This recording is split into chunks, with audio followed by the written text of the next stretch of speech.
Hi hello ಎಲ್ಲರೂ ಹೇಗಿದ್ದೀರಾ friends? ನಿಮಗೂ ಆಸೆ ಇದೆಯಾ ನನಗೆ ತುಂಬ ಬ್ಲೌಸ್ ಬರಬೇಕು, ನನಗೆ ಹೊಲಿದು ಬೇಜಾರಾಗಬೇಕು, ತುಂಬ ಬ್ಲೌಸ್ ಬರಬೇಕು, ನನಗೆ ಕೈ ತುಂಬ ನಾನು ಸಂಪಾದನೆ ಮಾಡಬೇಕು, ನಾನು ಮನೇಲಿ ಬಟ್ಟೆ ಹೊಲಿತಿದ್ದೀನಿ, ನನಗೆ ಯಾರೂ ಬಟ್ಟೆ ಕೊಡ್ತಾ ಇಲ್ಲ ಅಂತ ಹೇಳಿ ಟೆನ್ಷನ್ ಮಾಡ್ಕೊತಿದ್ದೀರಾ? ಇವತ್ತು ನಾನು ಹೇಳೋವಂತಹ ಈ ಟಿಪ್ಸನ್ನು ನಾನಿವತ್ತು ಬ್ಲೌಸ್ ಹೊಲಿಯೋಂತಹ ಒಂದು ಸೀಕ್ರೆಟನ್ನು ನಿಮಗೂ ಸಹ ಹೇಳ್ಕೊಡ್ತೀನಿ. ಅದೇ ರೀತಿ ನೀವು ಬ್ಲೌಸನ್ನು ಹೊಲಿದ್ಬಿಟ್ಟು ಕಸ್ಟಮರ್ನ ಜಾಸ್ತಿ ಮಾಡ್ಕೊಳ್ಳಿ. ಯಾಕಂದರೆ ನೀವೆಲ್ಲ ನನಗೆ ಸಪೋರ್ಟ್ ಮಾಡಿದ್ದೀರಾ, ಹಾಗೆ ನನ್ನ ಸಬ್ಸ್ಕ್ರೈಬರ್ ವ್ಯೂವರ್ಸ್ ಆಗಿರ್ತೀರ, ನನ್ನ ವಿಡಿಯೋ ನೋಡೋವಂಥವ್ರು, ಅವರೆಲ್ಲರಿಗೂ ಒಂದು ಹೆಲ್ಪ್ ಆಗಲಿ ಅಂದ್ಬಿಟ್ಟು ಇವತ್ತಿನ ಈ ವಿಡಿಯೋ ಮಾಡ್ತಾ ಇದ್ದೀನಿ. ಫ್ರೆಂಡ್ಸ್, ನಾನು ಇವಾಗ ಏನು ಮಾಡ್ತಾ ಇದ್ದೀನಿ ಅಂದರೆ ಒಂದು ಬ್ಲೌಸ್ ಕಟ್ಟಿಂಗ್ ಮಾಡ್ತಾ ಇದ್ದೀನಿ. ಯಾಕಂದರೆ ಈ ಬ್ಲೌಸಿಗೆ ನಾನು ಏನು ಟ್ರಿಕ್ಸ್ ಉಪಯೋಗಿಸಿ ಸ್ಟಿಚ್ ಮಾಡ್ತೀನಿ ಅಂತ ಹೇಳ್ಬಿಟ್ಟು ಈ ವಿಡಿಯೋದಲ್ಲಿ ನೋಡಿ. ಯಾಕಂದರೆ ಈ ವಿಡಿಯೋ ನಿಮಗೆಲ್ಲ ತುಂಬ ಹೆಲ್ಪ್ ಆಗುತ್ತೆ, ಹಾಗೆ ಬಟ್ಟೆ ಹೆಚ್ಚೆಚ್ಚು ಬರೋದಕ್ಕೂ ಸಹಿತ ಸಹಕಾರಿ ಆಗುತ್ತೆ. ಫ್ರೆಂಡ್ಸ್, ತುಂಬ ಅಫಿಷಿಯಲ್ ಆಗಿ ಬ್ಲೌಸ್ ಹೊಲಿಸೋರು ಏನು ಮಾಡ್ತಾರೆ ಅಂದರೆ ಫಿನಿಶಿಂಗ್ ಎಲ್ಲ ತುಂಬ ನೀಟಾಗಿ ಕೇಳ್ತಾರೆ, ಹಾಗೆ ಫಿಟ್ಟಿಂಗ್ ಎಲ್ಲ ತುಂಬ ನೀಟಾಗಿ ಕೇಳ್ತಾರೆ.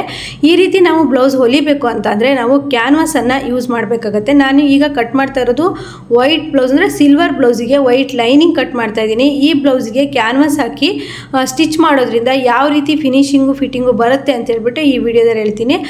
ಫ್ರೆಂಡ್ಸ್, ವಿಡಿಯೋ ತುಂಬ ಲಾಂಗ್ ಆಗೋದ್ರಿಂದ ನಾನು ಏನು ಇಂಪಾರ್ಟೆಂಟ್ ವಿಷಯ ಇದೆಯೋ ಅದನ್ನು ಮಾತ್ರ ಹೇಳೋದಕ್ಕೆ ಈ ವಿಡಿಯೋದಲ್ಲಿ ಟ್ರೈ ಮಾಡಿದ್ದೀನಿ. ಯಾಕಂದರೆ ಇದು ಬ್ಲೌಸ್ ಕಟ್ಟಿಂಗು. ನಾನು ಬ್ಲೌಸ್ ಕಟ್ಟಿಂಗ್ ತುಂಬ ವೀಡಿಯೋಸು ನಮ್ಮ RG ಟೈಲರಿಂಗ್ ಕ್ಲಾಸಲ್ಲಿ ಹಾಕಿದ್ದೀನಿ. ಯಾರಾದರೂ ನೋಡಿಲ್ಲ ಅಂದರೆ ನೋಡಿ ಬನ್ನಿ. ಹಾಗೆಯೇ ನಾನೀಗ ಬ್ಲೌಸ್ ಕಟ್ಟಿಂಗ್ ಮಾಡಿ ನಾನು ಫಿಟ್ಟಿಂಗನ್ನು ಟೆಸ್ಟ್ ಮಾಡ್ತಾ ಇದ್ದೀನಿ. ಅಂದರೆ ಫಿಟ್ಟಿಂಗ್ ಅಳತೆನ ನೋಡ್ಕೊಬೇಕಲ್ಲ. ಇದಾದಮೇಲೆ ಬ್ಲೌಸು ನಮಗೆ ಹೆಚ್ಚೆಚ್ಚು ಬಟ್ಟೆಗಳು ಬರಬೇಕು, ಕಸ್ಟಮರ್ ಬರಬೇಕು, ಬ್ಲೌಸು ಫಿಟ್ಟಿಂಗು ಫಿನಿಶಿಂಗು ನೀಟಾಗಿ ಬರಬೇಕು ಅಂತಂದರೆ ಇವತ್ತು ನಾನು ಹೇಳೋವಂಥ ಟಿಪ್ಸನ್ನೆಲ್ಲ ನೀವು ಫಾಲೋ ಮಾಡಬೇಕು. ವಿಡಿಯೋನ ಸ್ಕಿಪ್ ಮಾಡದೆ ಪೂರ್ತಿಯಾಗಿ ನೋಡಿದ್ರೆ ಏನು ಟಿಪ್ಸ್ ಹೇಳ್ತಾರಪ್ಪ ರೇವತಿ ಅಕ್ಕ ಅಂತ ಹೇಳ್ಬಿಟ್ಟು ನೀವು ನೋಡ್ಬೋದು. ನೋಡ್ತಾ ಇದ್ದೀರಲ್ವಾ, ಇಷ್ಟು ಬ್ಲೌಸ್ ಕಟ್ಟಿಂಗ್ ಮಾಡ್ಕೊಳ್ಳಿ. ಕುತ್ತಿಗೆ ಶೇಪನ್ನು ತೆಗಿಬೇಡಿ, ಫ್ರಂಟು ಬ್ಯಾಕು ಶೇಪ್ ಮಾತ್ರ ಮಾರ್ಕ್ ಹಾಕಿ ಹಾಗೆ ಇಟ್ಕೊಳ್ಳಿ. ಹಾಗೆ ಫ್ರಂಟ್ ಬ್ಯಾಕು ಎರಡನ್ನೂ ಕಟ್ ಮಾಡಿ ರೆಡಿ ಇಟ್ಕೊಂಡಾಗ ನಿಮಗೆ ಏನು ಮಾಡಬೇಕು ಅಂತ ಹೇಳ್ತೀನಿ. ಈ ರೀತಿ ಟಿಪ್ಸನ್ನು ನಾನು ಫಾಲೋ ಮಾಡಿ ಬ್ಲೌಸನ್ನು ಸ್ಟಿಚ್ ಮಾಡ್ತಾ ಇದ್ದೀನಿ. ಅಂದರೆ ಈ ಥರ ನಾನು ಯಾರಿಗೆಲ್ಲ ಟಿಪ್ಸನ್ನು ಫಾಲೋ ಮಾಡ್ತೀನಿ ಅಂದರೆ ಫಿನಿಶಿಂಗ್ ನೀಟಾಗಿ ಬೇಕು, ಹಾಗೆ ನಾವು ಸ್ವಲ್ಪ ಅಮೌಂಟ್ ಜಾಸ್ತಿ ಇಸ್ಕೊಂಡ್ರೂ ಪರವಾಗಿಲ್ಲ, ನೀವು ನೀಟಾಗಿ ನಮಗೆ ಚೆನ್ನಾಗಿ ಹೊಲ್ಕೊಡಿ ಅಂತ ಹೇಳ್ತಾರಲ್ಲ, ಅಂಥ ಕಸ್ಟಮರಿಗೆ ಇಂಥ ಟಿಪ್ಸನ್ನು ಫಾಲೋ ಮಾಡ್ತೀನಿ.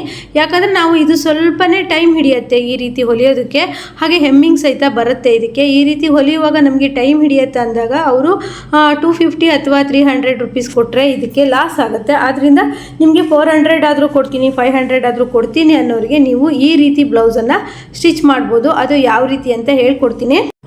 ಈಗ ನೋಡ್ತಿದ್ದೀರಲ್ಲ ಫ್ರೆಂಡ್ಸ್, ಇದು ಕ್ಯಾನ್ವಾಸು. ಫ್ರಂಟಿಗೆ ಬ್ಯಾಕಿಗೆ ಅಂತ ನಾನು ಎಕ್ಸ್ಟ್ರಾ ತೊಗೊಂಡಿದ್ದೀನಿ. ಕ್ಯಾನ್ವಾಸ್ ಹಾಕಿ ಹೊಲಿಯೋದ್ರಿಂದ ತುಂಬಾ ಫಿನಿಶಿಂಗ್ ಅನ್ನೋದು ನೀಟಾಗಿ ಬರುತ್ತೆ. ನೋಡಿ, ಫ್ರಂಟಲ್ಲಿ ನಾನು ಶೇಪು ಕಟ್ ಮಾಡಿಲ್ಲ, ಹಾಗೆ ಬ್ಯಾಕಲ್ಲೂ ಸಹಿತ ಶೇಪನ್ನು ಕಟ್ ಮಾಡಿಲ್ಲ. ನಿಮಗೆ ಎಷ್ಟು ಕುತ್ತಿಗೆ ಆಗಲೇಬೇಕು ಅಷ್ಟು ನೀವು ಮಾರ್ಕ್ ಮಾಡಿ ಲೈನಿಂಗ್ ಮೇಲೆ ಮಾರ್ಕ್ ಮಾಡಿ ಇಟ್ಕೊಳ್ಳಿ. ಹಾಗೆಯೇ ನೀವು ಕ್ಯಾನ್ವಾಸ್ ಮೇಲೂ ಸಹಿತ ಅದೇ ಥರನೇ ಒಂದು ಚೂರು ಸ್ಕೆಚ್ ಹಾಕ್ಕೊಂಡು ನೀವು ಕ್ಯಾನ್ವಾಸ್ ಅಟ್ಯಾಚ್ ಮಾಡಿ ನೀವು ಬ್ಲೌಸನ್ನು ಸ್ಟಿಚ್ ಮಾಡೋದ್ರಿಂದ ಫಿನಿಶಿಂಗ್ ಅನ್ನೋದು ನೀಟಾಗಿ ಬರುತ್ತೆ.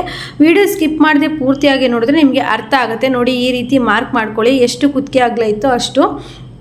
ಈ ರೀತಿ ನೀವು ರೌಂಡ್ ನೆಕ್ಕಿಗಾದರೂ ಹೊಲಿಬೋದು, ಯು ಶೇಪಿಗಾದರೂ ಹೊಲಿಬೋದು, ಹಾಗೆ ಅರಳಿ ಎಲೆ ಶೇಪಿಗಾದರೂ ಹೊಲಿಬೋದು. ಯಾವ ಶೇಪ್ ಆದರೂ ನೀವು ಕ್ಯಾನ್ವಾಸ್ ಹಾಕಿ ಸ್ಟಿಚ್ ಮಾಡೋದ್ರಿಂದ ಶೇಪ್ ಅನ್ನೋದು ನೀಟಾಗಿ ಬರುತ್ತೆ, ಹಾಗೆ ಫಿಟ್ಟಿಂಗ್ ಅನ್ನೋದು ತುಂಬ ಚೆನ್ನಾಗಿ ಬರುತ್ತೆ. ಫಿನಿಶಿಂಗು ಅಷ್ಟು ನೀಟಾಗಿ ಬರುತ್ತೆ.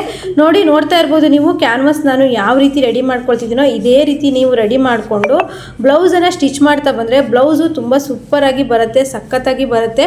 ನಾನು ಈ ಟಿಪ್ಸನ್ನು ಫಾಲೋ ಮಾಡಿದಾಗಿಂದ ಕಸ್ಟಮರ್ ತುಂಬ ಹ್ಯಾಪಿಯಾಗಿದ್ದಾರೆ. ಹಾಗೆ ತುಂಬಾ ಬ್ಲೌಸ್ಗಳು ನಮಗೆ ಇದೇ ರೀತಿ ಸ್ಟಿಚ್ ಮಾಡಿಕೊಡಿ ಅಂತೇಳಿ ಬರ್ತಾ ಇದೆ. ಯಾಕಂದರೆ ಕ್ಯಾನ್ವಾಸ್ ಹಾಕೋದ್ರಿಂದ ಶೋಲ್ಡರ್ ಡ್ರಾಪ್ ಆಗಲ್ಲ, ಹಾಗೆ ಫಿನಿಶಿಂಗ್ ಅನ್ನೋದು ನೀಟಾಗಿ ಬರುತ್ತೆ. ಆದಷ್ಟು ನೀವು ಒಳ್ಳೊಳ್ಳೆ ಕಸ್ಟಮರ್ಗಳನ್ನು ಕಳ್ಕೊಬೇಡಿ. ಯಾಕಂದರೆ ಒಬ್ಬೊಬ್ಬರು ನಿಮ್ಮ ಫಿನಿಶಿಂಗು ಮತ್ತು ಫಿಟ್ಟಿಂಗ್ ಮೇಲೆ ಬಟ್ಟೆ ಕೊಡ್ತಾ ಇರ್ತಾರೆ. ಯಾಕಂದರೆ ಅವರಿಗೆ ಫಿನಿಶಿಂಗು ಫಿಟ್ಟಿಂಗು ಎಲ್ಲಿರುತ್ತೋ ನೀವು ಎಷ್ಟೇ ದೂರ ಇದ್ದರೂ ಸಹಿತ ನಿಮಗೆ ಹುಡ್ಕೊಬಂದು ಬಟ್ಟೆ ಕೊಡ್ತಾ ಇರ್ತಾರೆ. ನೋಡ್ತಾ ಇದ್ದೀರಲ್ಲ, ಕ್ಯಾನ್ವಾಸ್ ಮೇಲೆ ಈ ರೀತಿ ಮಾರ್ಕ್ ಮಾಡಿಕೊಂಡು ನೀವು ರೌಂಡ್ ಶೇಪೇ ಅಂತಲ್ಲ, ಯಾವ ಶೇಪು ಬೇಕಾದರೂ ಈ ರೀತಿ ಕ್ಯಾನ್ವಾಸ್ ಪೇಪರ್ ಮೇಲೆ ಕೊಟ್ಕೊಬೋದು. ತುಂಬ ಚೆನ್ನಾಗಿ ಬರುತ್ತೆ. ಒಂದು ಹೆಮ್ಮಿಂಗ್ ಮಾಡಿದ್ರೆ ಸಾಕು, ಅಷ್ಟು ನೀಟಾಗಿ ಫಿನಿಶಿಂಗ್ ಬರುತ್ತೆ. ಹಾಗೆಯೇ ಇದು ಬೋಟಿಕಲ್ಲಿ ಈ ರೀತಿ ಸ್ಟಿಚ್ ಮಾಡ್ತಾರೆ, ನೀವು ನೋಡ್ಬೋದು.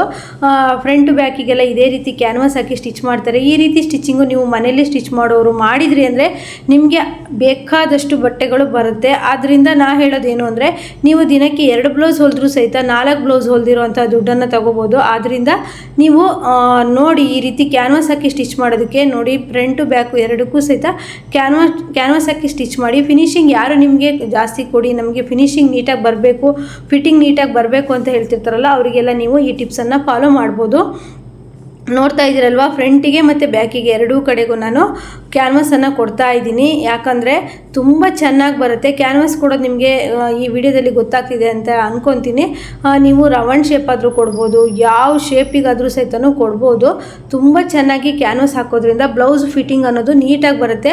ಶೋಲ್ಡರ್ ಹತ್ರ ಅಂದರೆ ಕುತ್ತಿಗೆ ಹತ್ರ ತುಂಬ ಚೆನ್ನಾಗಿ ಫಿಟ್ಟಿಂಗ್ ಕೂರುತ್ತೆ. ಹಾಗಾಗಿ ಈ ಟಿಪ್ಸನ್ನು ಜೆಂಟ್ಸ್ ಟೈಲರು ಹಾಗೆ ಬೋಟಿಕಲ್ಲಿ ಫಾಲೋ ಮಾಡ್ತಾರೆ. ಅದನ್ನು ನಾನು ಫಾಲೋ ಮಾಡೋಕ್ಕೆ ಶುರು ಮಾಡಿದಾಗಿಂದ ಬ್ಲೌಸ್ಗಳು ಫಿನಿಶಿಂಗ್ ಅನ್ನೋದು ಚೆನ್ನಾಗಿ ಬರ್ತಾಯಿದೆ. ಈ ಟಿಪ್ಸನ್ನು, ಈ ಟ್ರಿಕ್ಸನ್ನು ಯಾವ ಟೈಲರ್ ಸಹಿತ ಹೇಳ್ಕೊಡೋದಿಲ್ಲ. ಬೇಕಾದರೆ ನೀವು ನೋಡಿ, ತುಂಬ ಕಡಿಮೆ ಅಂತಲೇ ಹೇಳ್ಬೋದು. ಈ ರೀತಿ ಸ್ಟಿಚ್ ಮಾಡಿ ನಿಮಗೆ ಕಸ್ಟಮರ್ ಜಾಸ್ತಿ ಆಗ್ತಾರೆ, ಫಿಟ್ಟಿಂಗ್ ಬರುತ್ತೆ ಅಂತ ಯಾರು ಟೈಲರ್ ಹೇಳಲ್ಲ. ನಾನು ಈ ಟಿಪ್ಸನ್ನು ಫಾಲೋ ಮಾಡ್ತಾ ತುಂಬ ಟೈಮ್ ಆಯಿತು. ನನಗೆ ಸ್ವಲ್ಪ ಬ್ಯುಸಿ ಇದ್ದಿದ್ದರಿಂದ ನಿಮಗೆ ಹೇಳ್ಕೊಡೋಕ್ಕಾಗಲ್ಲ. ಆದರೂ ಸಹಿತ ನಾನು ಕ್ಯಾನ್ವಸ್ ಹಾಕಿ ಸ್ಟಿಚ್ ಮಾಡೋದನ್ನು ತುಂಬ ವೀಡಿಯೋಸು ನಮ್ಮ RG ಟೈಲರಿಂಗ್ ಕ್ಲಾಸಲ್ಲಿ ಹಾಕಿದ್ದೀನಿ. ನೋಡಿ ಫ್ರೆಂಡ್ಸ್, ಇದೇ ರೀತಿಯೇ ಎರಡೂ ಸೈಡಲ್ಲೂ ನೀವು ಈ ಥರ ಮಾರ್ಕ್ ಮಾಡ್ಕೊಳ್ಳಿ. ಹಾಗೆ ತುಂಬ ಈಸಿ ಮೆಥಡಲ್ಲಿ ಸ್ಟಿಚ್ ಮಾಡ್ಕೊಬೋದು. ಲೈನಿಂಗ್ ಎಲ್ಲ ಅಟ್ಯಾಚ್ ಮಾಡಾದಮೇಲೆ ನೀವು ಇದನ್ನು ಹಚ್ಬೋದು. ಒಂದು ಬಟ್ಟೆ ಎಕ್ಸ್ಟ್ರಾ ಬೇಕು ಅಷ್ಟೇ. ನೋಡ್ತಾ ಇದ್ದೀರಲ್ಲ, ಟ್ರೇಸ್ ಮಾಡಿಕೊಂಡು ಇದೇ ರೀತಿಯೇ ಒಂದು ಫ್ರಂಟಿಗೆ ಬ್ಯಾಕಿಗೆ ನೀವು ಯಾವ ಶೇಪು ಎಷ್ಟು ಬ್ರಾಡ್ ಬೇಕಾದರೂ ಕೊಟ್ಕೋಬೋದು. ನೀವು ನೋಡ್ತಾ ಇರ್ಬೋದು, ಈ ಬ್ಲೌಸು ಒಬ್ಬರು ಟೀಚರ್ದು. ಅವ್ರು ತುಂಬ ಬ್ರಾಡಾಗಿ ಹಾಕಲ್ಲ, ಯಾಕಂದರೆ ಬೋರ್ಡ್ ವರ್ಕ್ ಮಾಡ್ತಾ ಇರ್ತಾರೆ ಟೀಚರ್ಸ್ಗಳು. ಆದರೆ ಫಿನಿಶಿಂಗ್ ಎಲ್ಲ ನೀಟಾಗಿ ಕೇಳ್ತಾರೆ. ಅದರಿಂದ ನಾನು ಈ ರೀತಿ ಸ್ಟಿಚ್ ಮಾಡ್ತಿದ್ದೀನಿ. ಇದೇ ರೀತಿ ಸ್ಟಿಚ್ ಮಾಡಿ ನೀವು ಪೈಪಿಂಗ್ ಸಹ ಕೊಡ್ಬೋದು. ಪೈಪಿಂಗ್ ಬೇಡ ಅಂದರೆ ಹಾಗೇ ಕೊಡ್ಬೋದು. ಆದರೆ ನೀವು ಒಂದನ್ನು ತಿಳ್ಕೊಬೇಕು, ಈ ರೀತಿ ಕ್ಯಾನ್ವಸ್ ಹಾಕಿ ಸ್ಟಿಚ್ ಮಾಡೋದಕ್ಕೆ ಲೇಸ್ ಮಾತ್ರ ಹಚ್ಚೋದಕ್ಕೆ ಹೋಗಬೇಡಿ. ತುಂಬ ಚೆನ್ನಾಗಿ ಕಾಣೋದಿಲ್ಲ, ಅದು ತುಂಬ ಒಂಥರ ಆಗುತ್ತೆ. ಆದ್ದರಿಂದ ನೀವು ಆದಷ್ಟು ಲೇಸ್ ಇರುತ್ತಲ್ವ, ಲೇಸ್ ಹಾಕಬೇಡಿ. ನಮಗೆ ಫಿನಿಶಿಂಗು ನೀಟಾಗಿ ಕೊಡಿ. ಪೈಪಿಂಗ್ ಮಾಡ್ಬೋದು, ಪೈಪಿಂಗ್ ಎಲ್ಲ ಮಾಡೋದಿದ್ರು ಸಹಿತ ಈ ರೀತಿ ಮಾಡ್ಕೋಬೋದು. ನೋಡಿ, ಈ ಥರ ವೇಸ್ಟ್ ಬಟ್ಟೆ ಮೇಲೆ ನೀವು ಸ್ವಲ್ಪ ಮ್ಯಾಚ್ ಇದ್ದರೂ ಸಾಕು, ಈ ರೀತಿ ಹಚ್ಕೊಬೋದು. ತುಂಬ ಚೆನ್ನಾಗಿ ಬರುತ್ತೆ. ಈ ರೀತಿ ಸ್ವಲ್ಪ ಸೈಡಲ್ಲಿ ಕಟ್ ಮಾಡಿಕೊಂಡು ಕಟ್ಸನ್ನು ಹಾಕ್ಕೊಂಡು ನೀಟಾಗಿ ಮಡ್ಚ್ಕೊಂಡು ಕೊಡ್ತಾ ಹೋಗಿ ತುಂಬ ಫಿನಿಶಿಂಗನ್ನು ನೀಟಾಗಿ ಬರುತ್ತೆ. ಈ ಬ್ಲೌಸು ನಾನು ಫುಲ್ಲು ಸ್ಟಿಚ್ ಆದಮೇಲೆ ನಾಳಿನ ವಿಡಿಯೋದಲ್ಲಿ ಬ್ಲೌಸು ಎಷ್ಟು ಫಿನಿಶಿಂಗಾಗಿ ಬಂದಿದೆ ಅಂತ ನಾಳಿನ ವಿಡಿಯೋದಲ್ಲಿ ನಿಮಗೆ ತೋರಿಸ್ತೀನಿ. ತುಂಬ ಚೆನ್ನಾಗಿ ಬರುತ್ತೆ ಬ್ಲೌಸ್ ಮಾತ್ರ. ಒಂದ್ಸಲಿ ಈ ರೀತಿ ಟ್ರೈ ಮಾಡಿ, ನೀವು ನನಗೂ ಸಹಿತ ಕಮೆಂಟ್ ಮಾಡಿ, ಹಾಗೆ ಫೋಟೋಸ್ ಸಹಿತ ಸೆಂಡ್ ಮಾಡ್ಬೋದು. ನೋಡ್ತಾ ಇದ್ದೀರಲ್ಲ ಫ್ರೆಂಡ್ಸ್, ಈ ರೀತಿ ನೀವು ಫಿನಿಶಿಂಗನ್ನು ಕೊಟ್ಕೊಳ್ಳಿ. ಹಾಗೆಯೇ ನಿಮಗೆ ಸ್ವಲ್ಪನೇ ನೀವು ಈ ಥರ ಹೊಲಿಯೋದಕ್ಕೆ ಸ್ವಲ್ಪ ರೇಟ್ ಜಾಸ್ತಿ ಅಂತಲೇ ಹೇಳಿ, ಯಾಕಂದರೆ ಅಷ್ಟು ನೀಟಾಗಿ ಬರುತ್ತೆ. ಯಾರೆಲ್ಲ ಈ ರೀತಿ ಟ್ರೈ ಮಾಡಿ ಹೊಲಿತೀರಾ ಅಂತಲೂ ಸಹಿತ ನನಗೆ ಕಮೆಂಟ್ ಮಾಡಿ. ನೋಡ್ತಾ ಇದ್ದೀರಲ್ಲ, ಈ ರೀತಿ ಕ್ಯಾನ್ವಸನ್ನು ಅಟ್ಯಾಚ್ ಮಾಡಿಕೊಂಡು ನೆಕ್ಸ್ಟ್ ನೀವು ಮೇನ್ ಫ್ಯಾಬ್ರಿಕ್ಕಿಗೆ ಇಟ್ಕೋಬೋದು. ಈ ರೀತಿ ಮಾಡೋದು ಕಷ್ಟ ಏನೂ ಇಲ್ಲ ಫ್ರೆಂಡ್ಸ್. ಫಸ್ಟಿಗೆ ನಿಮ್ಗೊಂದು ಸ್ವಲ್ಪ ಕಷ್ಟ ಅನಿಸುತ್ತೆ, ಆಮೇಲೆ ತುಂಬ ಈಸಿಯಾಗಿ ಬರುತ್ತೆ. ಹಾಗೆ ನಾವು ಕಸ್ಟಮರಿಗೆ ತುಂಬ ಒಂಥರ ಚೆನ್ನಾಗಿ ಅನಿಸುತ್ತೆ, ಇದು ಚೆನ್ನಾಗಿ ಫಿನಿಶಿಂಗ್ ಕೊಟ್ಟಿದ್ದಾರೆ, ಚೆನ್ನಾಗಿ ಹೊಲಿದಿದ್ದಾರೆ ಅಂತ. ಅಷ್ಟೇ ಚೆನ್ನಾಗಿ ಕೊಡುತ್ತೆ. ಕೆಲವು ಸರಿ ನಾವು ಈ ರೀತಿ ಕ್ಯಾನ್ವಸ್ ಇಲ್ಲದೇ ಹೊಲಿದಾಗ ತುಂಬ ಫ್ಯಾಬ್ರಿಕ್ಕು ತುಂಬ ತೆಳು ಬಟ್ಟೆ ಆದಾಗ ಅಷ್ಟೊಂದು ನೀಟಾಗಿ ಕೂರಲ್ಲ ಬ್ಲೌಸು. ಈ ರೀತಿ ಒಂದು ಟ್ರಿಕ್ಕನ್ನು ಫಾಲೋ ಮಾಡೋದ್ರಿಂದ ಬ್ಲೌಸ್ ಅನ್ನೋದು ತುಂಬ ಚೆನ್ನಾಗಿ ಬರುತ್ತೆ. ಇವಾಗ ಕ್ಯಾನ್ವಸ್ ಎಲ್ಲ ರೆಡಿ ಆದಮೇಲೆ ಮೇನ್ ಫ್ಯಾಬ್ರಿಕ್ಕು ಲೈನಿಂಗನ್ನು ಅಟ್ಯಾಚ್ ಮಾಡ್ಕೊಳ್ಳಿ.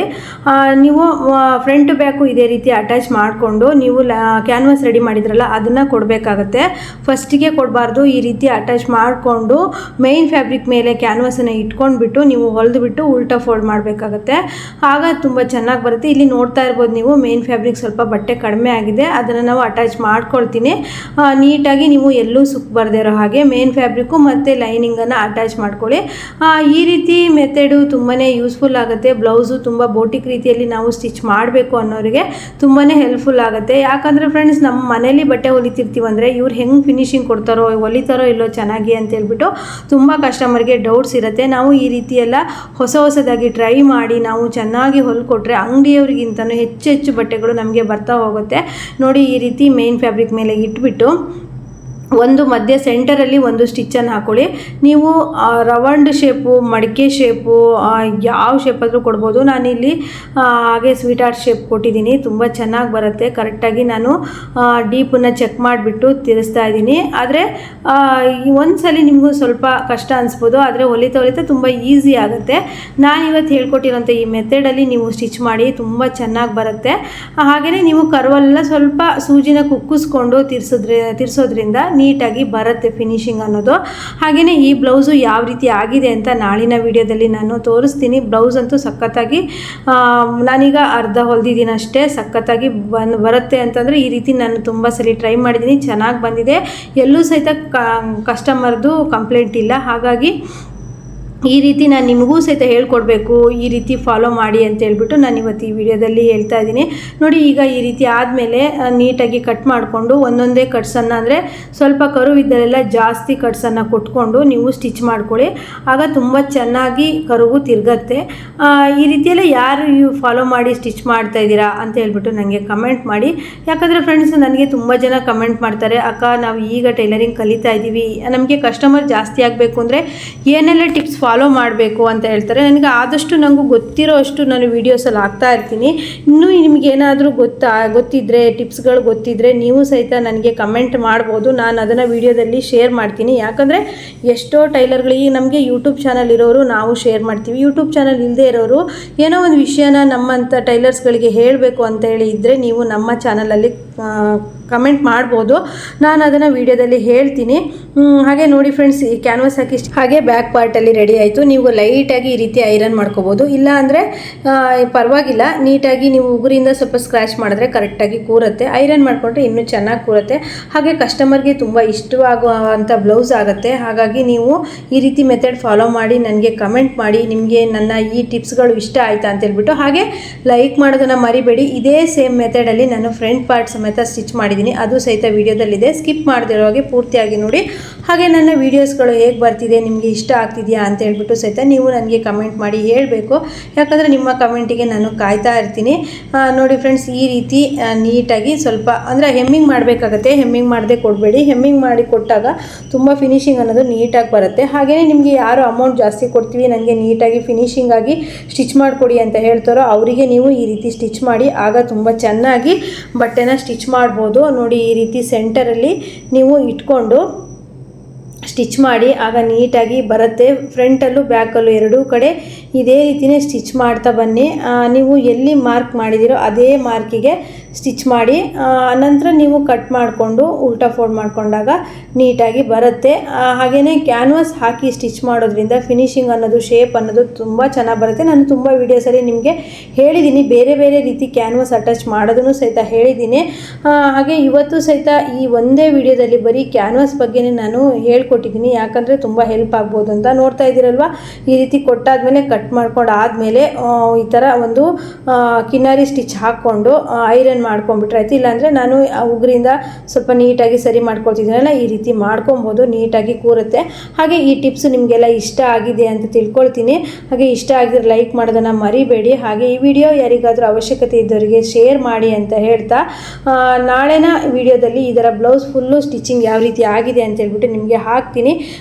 ಇವತ್ತಿನ ವಿಡಿಯೋನ ಫುಲ್ಲಾಗಿ ನೀವು ನೋಡಿದ್ದಕ್ಕೆ ನಿಮಗೆಲ್ಲ ತುಂಬ ಥ್ಯಾಂಕ್ಸು. ಹಾಗೆಯೇ ನಾಳಿನ ವಿಡಿಯೋದಲ್ಲಿ ಇನ್ನೂ ಹೆಚ್ಚೆಚ್ಚು ಟಿಪ್ಸ್ಗಳೊಂದಿಗೆ ಮತ್ತೆ ಬರ್ತೀನಿ.